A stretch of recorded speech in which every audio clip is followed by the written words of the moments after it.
Hi friends, Pandian ஸ்டோரில் என்ன நடக்குதுன்னு பார்க்கலாம் வாங்க. சேனலை சப்ஸ்கிரைப் பண்ணிக்கோங்க, மறக்காமல் பெல் ஐக்கானையும் கிளிக் பண்ணிக்கோங்க. நம்ம ராஜி, மீனா, கோமதி 3 பேருமே கிச்சனில் நின்று சமைச்சிக்கிட்டு இருக்காங்க. அப்போது மீனா கேட்குறாங்க, அத்தை உங்ககிட்ட நான் ஒரு முக்கியமான கேள்வி கேட்கணும் அப்படின்னு சொல்கிறாங்க. என்னடி, என்ன கேளு அப்படின்னு சொல்லி கேட்குறாங்க. அது வந்து அத்தை, ஒவ்வொருத்தர் மனசுக்குள்ளேயும் ஒவ்வொரு ரகசியம் இருந்தது. எல்லா ரகசியமும் இப்போது எல்லாருக்கும் தெரிஞ்சாச்சு. ஆனால் ஒரே ஒரு ரகசியம் மட்டும் இன்னும் வீட்டில் உள்ள யாருக்குமே தெரியாது. அந்த ரகசியம் நமக்கு 3 பேருக்கு மட்டும்தான் அத்தை தெரியும் அப்படின்னு சொல்கிறாங்க. என்னடி, என்ன புதுசாக ஒரு கதை சொல்கிற? புதுசு இல்லை அத்தை, இது பழசு தான் அப்படின்னு சொல்லி இவங்க 3 பேரும் பேசிக்கிட்டு இருக்க இங்கே சுகன்யா வராங்க. அப்போ தான் இவங்க ஏதோ பற்றியோ பேசிக்கிட்டு இருக்காங்க. ஏதோ ரகசியம் அப்படின்னு வேற சொல்லிக்கிட்டு இருக்காங்க. என்னவா இருக்கும், எதுவாக இருந்தாலும் நம்ம தெரிஞ்சுப்போம் அப்படின்னு சொல்லிட்டு சுகன்யாவுமே அங்கேயே நின்று ஒட்டு கேட்குறாங்க, மறைஞ்சு நின்று. இங்கே கோமதியோ, ஏ மீனா, என்னடி ரகசியம்? அதான் எல்லாமே இப்போ எல்லாருக்கும் தெரிஞ்சு போச்சுல்ல. இல்லத்த, கதிர் ராஜி விஷயம் அப்படின்னு சொல்கிறாங்க. இதை கேட்டதுமே இங்கே நம்ம கோமதிக்கு படபடன்னு வருது. ஏய் என்னடி, எந்த நேரத்தில் எதை பேசிக்கிட்டு இருக்க? அதெல்லாம் ரகசியம் கிடையாது. கதிரும் ராஜியும் லவ் பண்ணி கல்யாணம் பண்ணிக்கிட்டாங்க. அது அவ்வளோதான், அதோடு முடிஞ்சு போச்சு. அதெல்லாம் வேறு ஏதோ மாதிரி நீ பேசி அது ரகசியம் அது இதுன்னு சொல்லி இப்போது புது பிரச்சனையை கிளப்பிடாதடி. இப்போ தான் ஏதோ எல்லா பிரச்சனையும் முடிஞ்ச மாதிரி இருக்குது. அரசியுமே நம்ம வீட்டுக்கே வந்துட்டா. அரசியோட வாழ்க்கை எப்படியோ கெட்டு போகலைன்ற வரைக்கும் சந்தோஷம். இப்போது திரும்பவும் நீ புது புதுசாக ஏதாச்சும் பிரச்சனையை கிளப்பி வீட்டில் ஏதாவது ரெண்டகம் உண்டகம்னு சொல்லுவாங்களே, அந்த மாதிரி பிரச்சனையை கொண்டு வந்துட போறடி அப்படின்னு சொல்லிட்டு இங்கே நம்ம கோமதி வந்து சொல்கிறாங்க. அதுக்கப்புறம் இங்கே மீனா இருந்துட்டு, இல்லாத நாங்கள் ஏதாச்சும் ரகசியத்தை மறைச்சோம், ஏதாவது ஒரு விஷயத்த மறைச்சோன்னா எங்களை எப்படி திட்டுறீங்க? அப்போது நீங்களும் மாமா கிட்டேருந்து இந்த ரகசியத்தை மறைச்சு தானே வச்சுக்கிட்டு இருக்கீங்க அப்படின்னு சொல்லிட்டு இங்கே நம்ம மீனா வந்து கேட்குறாங்க. இங்கே நம்ம ராஜியுமே, ஆமாத்த, அக்கா கேட்குறதுலேயும் ஒரு பாயிண்ட் இருக்குல்ல அப்படின்னு சொல்லவும், என்னடி பாயிண்ட்டு? ஐயோ கொஞ்ச நேரம் சும்மா இருங்கடி அப்படின்னு சொல்கிறாங்க. இங்கே சுகன்யா ஒட்டு கேட்டுக்கிட்டு இருக்கிறாங்க. என்னவா இருக்கும், என்ன ராஜி கதிர் விஷயத்தில் என்ன நடந்திருக்கும்? ஏதோ ஒன்று இருக்குது. இந்த விஷயம் மட்டும் நமக்கு தெரிஞ்சிச்சு அப்படின்னா கண்டிப்பாக கோமதி அத்தாச்சே நம்ம பழி வாங்கிடணும். நேற்று எல்லார் முன்னாடியும் நம்மளை எப்படி போட்டு அடி வெளுத்து வாங்கினாங்க. அவங்கள சும்மாவே விடக்கூடாது. இந்த விஷயத்த எப்படியாவது நம்ம தெரிஞ்சுக்கணும். இப்போ அவங்க ஏதாவது சின்னதாக ஒரு க்ளூ பாயிண்ட் கொடுத்து பேசிட்டாங்கன்னா கூட நம்ம என்ன விஷயன்றதை கண்டுபிடிச்சிடலாம். அதுக்கப்புறம் நேராக இதை பாண்டி அண்ணன்கிட்ட சொல்லி கோமதி அத்தாச்சிக்கு பல்லார்னு அற விட வைக்கணும். ஏன்னா நம்மளை எத்தனை டைம் அரைஞ்சாங்க அப்படின்னு சொல்லிட்டு பயங்கர கடுப்பாக இருக்காங்க. இந்த விஷயத்த தெரிஞ்சுக்கணும்னு சொல்லிட்டு ரொம்பவே ஆர்வமாக இருக்காங்க. இப்போது நம்ம கோமதி இருந்துட்டு, இங்கே பாரு மீனா, இந்த விஷயத்தெல்லாம் எதுவும் பேச வேண்டாம். இப்போ தான் கதிரும் ராஜியும் சந்தோஷமாக சேர்ந்து வாழ்ந்துக்கிட்டு தானே இருக்காங்க. அவங்க நல்லா தானே இருக்காங்க. நான் ராஜிக்கு ஒரு நல்ல வாழ்க்கையை தானே அமைச்சு கொடுத்தேன். அது மட்டும் இல்லாமல் ராஜியுமே ரொம்ப நல்ல பொண்ணு தான், கதிருக்குமே ஏற்ற பொண்ணு தான். அவங்க 2 பேரோட வாழ்க்கையும் இப்போது ரொம்பவே அமோகமாக தான் இருக்குது. இதுக்கப்புறமும் நடந்த எல்லாத்தையுமே பேசி புதுசாக பிரச்சனை கிளப்ப வேணாண்டி, அதை பற்றி பேசுகிறதவே விட்டுரு அப்படின்னு சொல்கிறாங்க. எல்லாத்த 2 பேரும் என்ன தான் ஒன்று சேர்ந்து சந்தோஷமாக இருந்தாலுமே, ஆனால் நம்ம ரகசியத்தை மறைக்கிறோம்ல அப்படின்னு சொல்கிறாங்க. என்னடி உனக்கு பிரச்சனை? இல்லை அத்தை, ராஜியும் கதிரும் ஏதோ நீங்கள் சொன்னதுனால கல்யாணம் பண்ணிக்கிட்டாங்க. அவங்க 2 பேரும் லவ் பண்ணியே கல்யாணம் பண்ணிக்கல. அப்படி இருந்துமே ஆனால் ராஜியும் கதிரும் இப்போது சந்தோஷமாக தான் இருக்காங்க. அதை நினச்சாலுமே எனக்கு ரொம்ப சந்தோஷமாக தான் இருக்குது. இவங்க 2 பேரும் சந்தோஷமாக இருந்தால் அதை பார்த்து நம்மளும் சந்தோஷப்படுவோம். ஆனால் இவங்க கல்யாணம் எப்படியெல்லாம் நடந்தது, யார் சொல்லி நடந்ததுன்றது நமக்கு மட்டும்தானே தெரியும், வேறு யாருக்கும் தெரியாதுன்ற மாதிரி பேசிக்கிட்டு இருக்காங்க. இப்போது இங்கே சுகன்யா வந்து விஷயத்த நல்லா கண்டுபிடிச்சிடுறாங்க. அப்போது ராஜியும் கதிரும் லவ் பண்ணி கல்யாணம் பண்ணலை. கோமதி அத்தாச்சி தான் ஏதோ ஒரு சுச்சுவேஷனால் அவங்க 2 பேரையும் ஒன்று சேர்த்து வச்சுருக்காங்க அப்படின்ற விஷயத்த இங்கே சுகன்யா வந்து தெரிஞ்சுக்கிறாங்க.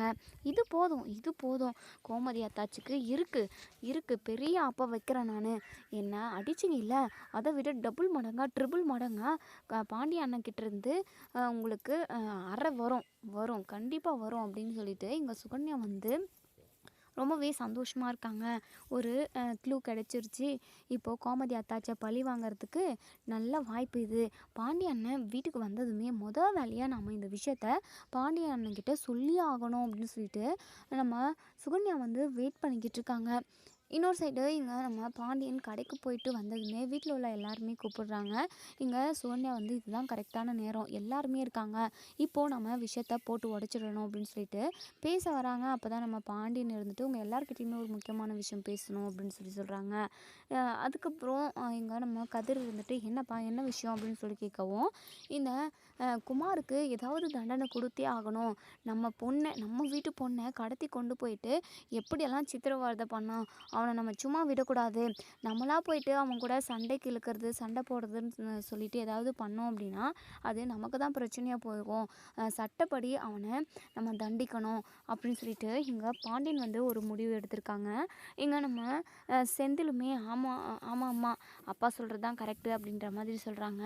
அதுக்கப்புறம் இங்கே கோமதி இருந்துட்டு என்னங்க பண்ண போகிறோங்க, சட்டம் மூலமாக நம்ம என்ன பண்ண போகிறோம் அப்படின்னு சொல்லி கேட்கவும், குமார் மேலே நான் கேஸ் கொடுக்க போகிறேன் அப்படின்னு சொல்கிறாங்க. இது கரெக்டாக வருமாங்க அப்படின்னு சொல்லவும், கரெக்டாக வரும் கண்டிப்பாக. அரசியை எப்படியெல்லாம் கொடுமை பண்ணான், அவன் வாழ்க்கை விஷயத்தில் என்னெல்லாம் அவன் தப்பு பண்ணான் அதை எல்லாத்தையுமே சொல்லி ஒரு கம்ப்ளைண்ட்டாக எழுதி கொடுப்போம். அதுக்கப்புறம் குமாரை வந்து அரெஸ்ட் பண்ணி கூட்டிகிட்டு போயிடுவாங்க. இதுக்கப்புறம் எந்த ஒரு பொண்ணுக்குமே அவன் துரோகம் பண்ணக்கூடாது, நம்ம வீட்டுக்குமே துரோகம் நினைக்கவே கூடாது, நம்ம வீட்டுக்கிட்ட சண்டைக்குமே அவன் வரவே கூடாது. அந்த அளவுக்கு அவனை நம்ம ஏதாவது ஒன்று பண்ணணும். அதுக்கு ஒரே வழி கேஸ் கொடுக்கறது தான். அதுக்கான நம்மக்கிட்ட நல்ல ஒரு ஆதாரமும் இருக்குது. ஏன்னா அரசி வந்து கடத்தி கொண்டு போயிட்டு சித்திரவதை பண்ணான்ல, அதுக்கான தண்டனையும் அவனுக்கு கிடைச்சிடும் அப்படின்ற மாதிரி இங்கே பாண்டியன் வந்து சொல்கிறாங்க. அதுக்கான வேலையுமே ஸ்டார்ட் பண்ணலான்னு சொல்லிக்கிட்டு இருக்காங்க. சுகன்யா இருந்துட்டு ஐயோ இப்போ இந்த விஷயத்த சொல்ல முடியுமா, ஐயோ கரெக்டான நேரம் எப்போ கிடைக்கும், இப்போவே சொல்லிடலான்னு நினச்சேன். கோமதி அத்தாச்சிக்கு 4 அறை விடணும், அதை பார்க்கணுன்னு சொல்லிட்டு ஆசையாக இருந்தது. ஆனால் இது இப்போ நடக்காது போலவே. இவங்க முக்கியமான விஷயமா ஏதோ ஒரு போலீஸ் ஸ்டேஷனுக்கு போகிறாங்க. பாவம் குமார் மாட்டிக்கிட்டான். அந்த குமாரை நம்ம பாவன் கூட சொல்லக்கூடாது. அவனுக்காக நம்ம எவ்வளோ உதவி செஞ்சோம். கடைசி நேரத்தில் அரசியை கடத்த போகிறோன்ற விஷயத்த கூட நம்மக்கிட்ட சொல்லவே இல்லை. யாரையுமே நம்பக்கூடாது. யாருமே நமக்கு சப்போர்ட்டிவாக யாருமே வந்து நிற்கவும் போகிறது கிடையாது. இந்த குமார் சரியான கேடி தான், அவனை ஜெயிலுக்கு போட்டாலுமே அவன் தப்பு இல்லை அப்படின்ற மாதிரி சுகன்யா வந்து நினைக்கிறாங்க. அதுக்கப்புறம் இங்கே நம்ம பாண்டியனும் கூட அரசி நம்ம செந்தில் கதிர் இவங்க எல்லாருமே போகிறாங்க. போயிட்டு இங்கே போலீஸ் ஸ்டேஷனில் இப்படி தான் இந்த குமார்ன்றவன் என் பொண்ணை கடத்திட்டான், நாங்கள் என் பொண்ணுக்கு கல்யாணம் ஏற்பாடு பண்ணி வச்சுருந்தோம், கடைசி நேரத்தில் கடத்தி கொண்டு போயிட்டு கல்யாணத்தவே நிறுத்திட்டான், அதுக்கப்புறம் என் பொண்ணை நிறையவே கொடுமை பண்ணியிருக்கான் அப்படின்னு சொல்லிட்டு இங்கே இன்ஸ்பெக்டர்கிட்ட சொல்கிறாங்க. அவங்க இருந்துட்டு இந்த பேப்பரில் நீங்கள் ஒரு கேஸாக எழுதி கொடுங்க, நாங்கள் அது அடுத்து என்ன பண்ணணுமோ அதை நாங்கள் பண்ணிக்கிறோம் அப்படின்னு சொல்லிட்டு சொல்கிறாங்க. அதுக்கப்புறம் இங்கே நம்ம குமார் வீட்டில் எல்லாருமே சாப்பிட்டுக்கிட்டு இருக்காங்க. இங்கே நம்ம அப்பத்தா ரொம்பவே ஃபீல் பண்ணிக்கிட்டு இருக்காங்க. அரசி இந்த வீட்டில் இருந்த வரைக்கும் வீடே கலகலன்னு இருக்க மாதிரி இருந்தது. இப்போ ஏதோ ஒரு மகாலட்சுமி நம்ம வீட்டை விட்டு போன மாதிரி இருக்குது. அரசி இங்கே இருந்திருந்தா நல்லா இருந்திருக்கும். டே குமார், ஒரு படி நீ தான் இறங்கி போய் அவளை நீ இந்த வீட்டுக்கே கூட்டிகிட்டு வந்திருக்கலாம். ரொம்ப நல்ல பொண்ணுடா, அந்த பிள்ளை மாதிரி உனக்கு ஊர் ஃபுல்லாக தேடினாலுமே அந்த மாதிரி ஒரு நல்ல பிள்ளை கிடைக்கவே கிடைக்காது. அரசி ரொம்ப ரொம்ப நல்ல பிள்ளை, அவ்வளோ போயிட்டு நீ என்னென்னமோ சொல்லிட்ட.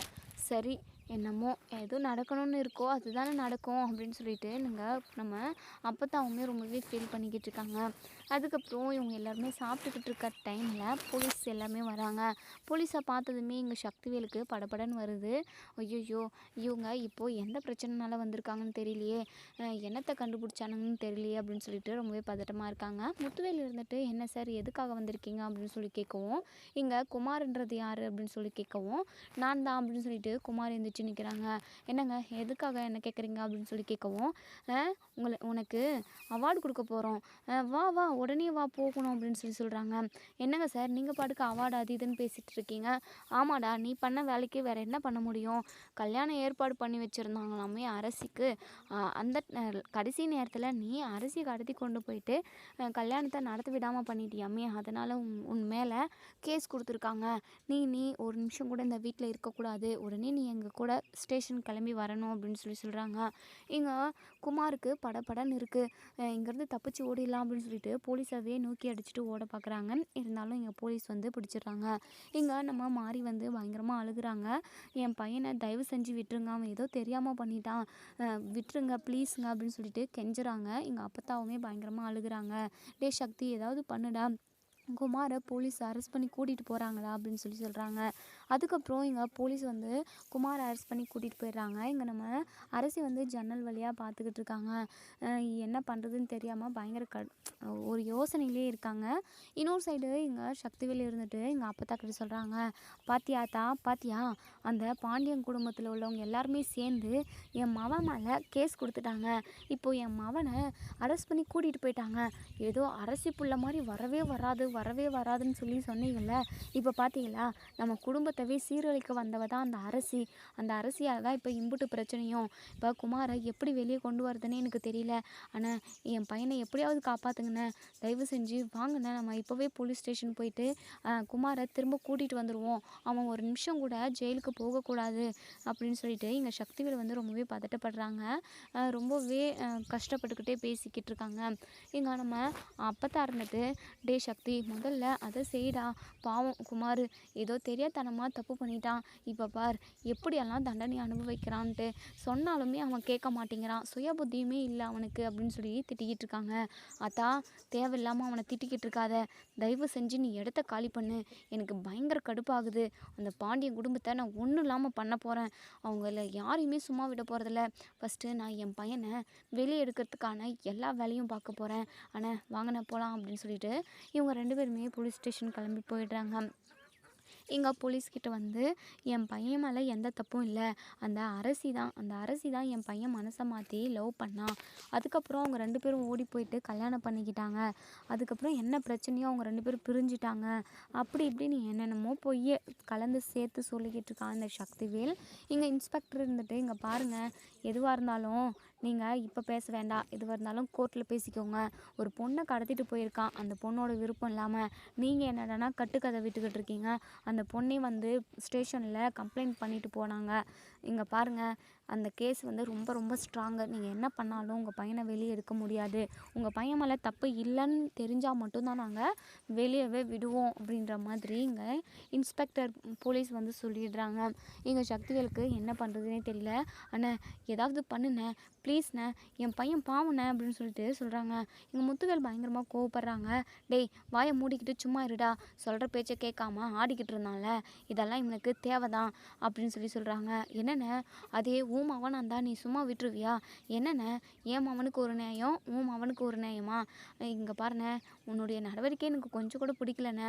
இப்போது உன்னுடைய பாசம் ஆசை எல்லாமே உன் தங்கச்சி குடும்பம் மேலே தானே இருக்குது. உன் மகன் வந்து நல்லா வாழணும், உன் தங்கச்சி குடும்பம் நல்லா இருக்கணும், மொத்த ஆசையும் பாசமும் எல்லாமே அவங்க மேலே தானே போயிடுச்சு.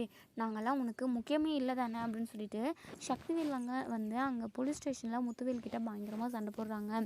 இங்கே முத்துவேல் இருந்துட்டு, இங்கே பார் சக்தி, தேவையில்லாமல் பேசிக்கிட்டு இருக்காத, குமாரை எப்படி வெளியே எடுக்கணுன்றதை மட்டும் பாரு, தேவையில்லாமல் சொல்கிற பேச்சை கேட்காம என்னென்னமோ 2 பேரும் சேர்ந்து பண்ணிக்கிட்டு இருந்தீங்க, இப்போ பிரச்சனைன்னு வந்ததுக்கப்புறம் என்கிட்ட வந்து சண்டை போட்டுக்கிட்டு இருக்கியா நீ அப்படின்னு சொல்லிட்டு பயங்கரமாக நம்ம முத்துவேலுமே கேட்குறாங்க.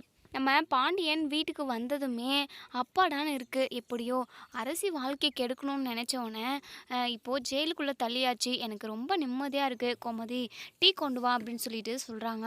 அதுக்கப்புறம் இங்கே நம்ம கோமதியுமே டீ கொண்டு வராங்க. வீட்டில் உள்ள எல்லாருமே சோஃபா மேலே உட்காந்து பேசிக்கிட்டு இருக்காங்க.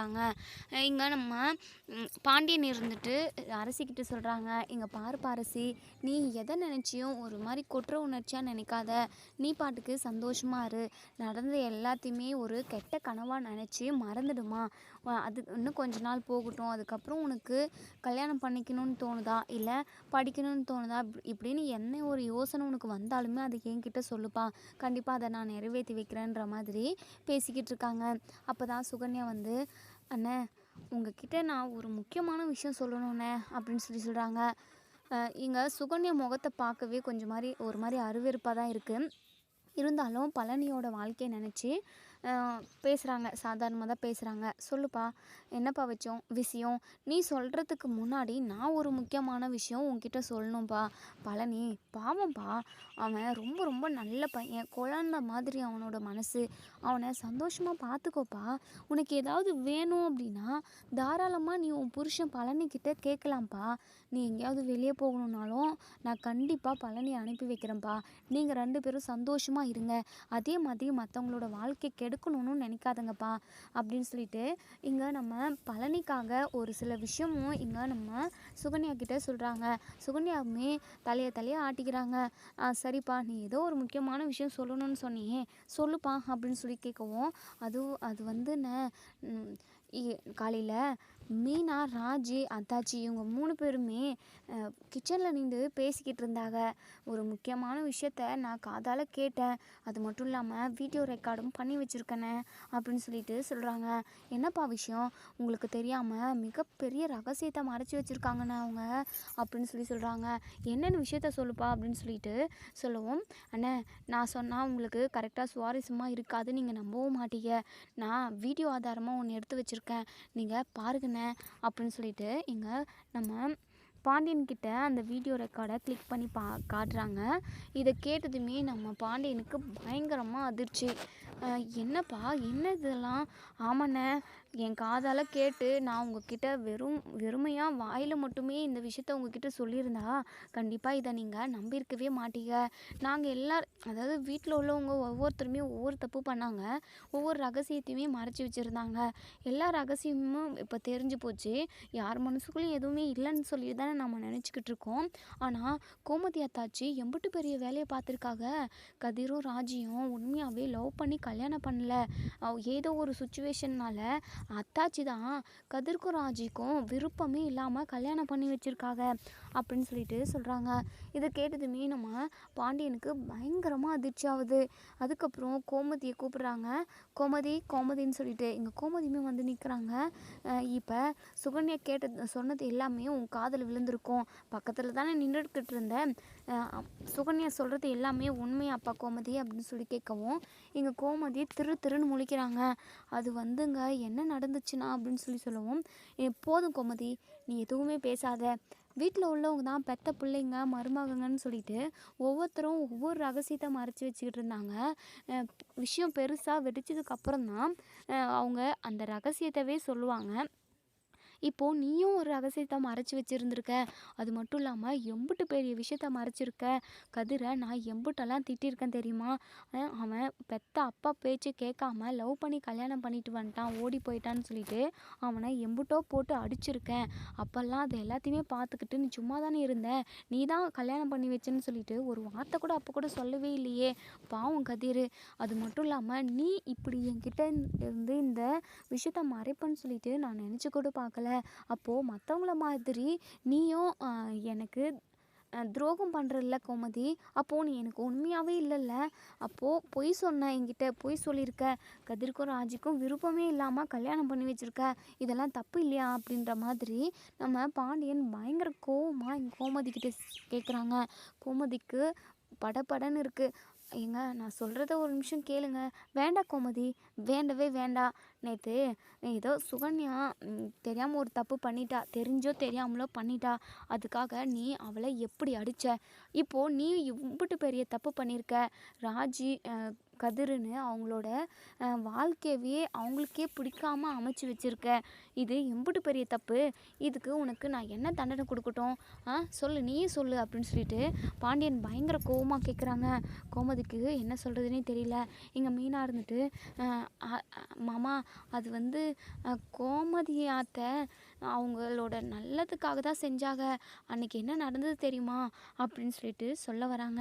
உடனே இங்கே நம்ம பாண்டியன் இருந்துட்டு, வேண்டாப்பா, வேண்டவே வேண்டாம். நீங்கள் எதுவுமே புதுசாக கதை சொல்லவே வேண்டாம். ஒவ்வொருத்தரும் ஒவ்வொரு மாதிரி இருக்கீங்க. இந்த குடும்பத்தில் என்னென்னமோ நடந்துக்கிட்டு இருக்கு. நினைக்கவே எனக்கு பயங்கர கடுப்பாகுது. இங்கே பாருப்பா மீனா, நீ எதுவுமே பேசாத. நீயும் இதுக்கு உடந்தையாக தானே இருந்திருக்க அப்படின்னு சொல்லிட்டு இங்கே நம்ம பாண்டியன் பயங்கரமாக கோவப்படுறாங்க. கோவத்தில் இங்கே கோமதியை பல்லார்னு ஒரு அறை விட்டுடுறாங்க. சுகன்யா இதை பார்த்து பயங்கரமாக சந்தோஷப்படுறாங்க. என்ன எப்படி அடிச்சிங்க அத்தாச்சி, நீங்கள் நல்லா அடி வாங்குங்க, எல்லார் முன்னாடியும் அவமானப்படுங்க அப்படின்னு சொல்லிட்டு பயங்கர சந்தோஷப்படுறாங்க அதை பார்த்து. எங்கள் பாண்டியன் இருந்துட்டு, "இங்கே பார் கோமதி, என் முகத்திலேயே முழிக்காத, நீ என் கூட பேசவும் பேசாத" அப்படின்னு சொல்லிட்டு ரொம்பவே கோவமாக வீட்டை விட்டு வெளியே போயிடுறாங்க. எங்கள் கோமதி பயங்கரமாக அழுகுறாங்க. அதுக்கப்புறம் எங்கள் சுகன்யா கிட்ட வந்து கேட்குறாங்க, "ஏன் சுகன்யா, உனக்கெல்லாம் கொஞ்சம் கூட மனசாட்சியே இல்லையா? இந்த குடும்பத்தில் ஏதாவது ஒரு சண்டை வந்துக்கிட்டே இருக்கணும், அதுக்காக தானே நீ இப்போது இந்த விஷயத்த அவங்கக்கிட்ட சொன்ன" அப்படின்னு சொல்லவும் எங்கள் சுகன்யா கேட்குறாங்க, "நீங்களாம் மறைச்சி வைக்கலாம், ஆனால் நாங்கள் எதுவுமே மறைச்சி வைக்கக்கூடாதா? நீங்கள் மட்டும் பொய்யா இருக்கலாம், நாங்கள் மட்டும் உண்மையாகவே இருக்கணுமான்ற" மாதிரி சுகன்யா பதிலுக்கு பதில் பேசுகிறாங்க. இனி என்ன நடக்கும் அப்படிங்கிறத வெயிட் பண்ணி பார்ப்போம் ஃப்ரெண்ட்ஸ். வீடியோ பிடிச்சிருந்தா லைக் பண்ணி தெரிவிங்க. தேங்க்யூ.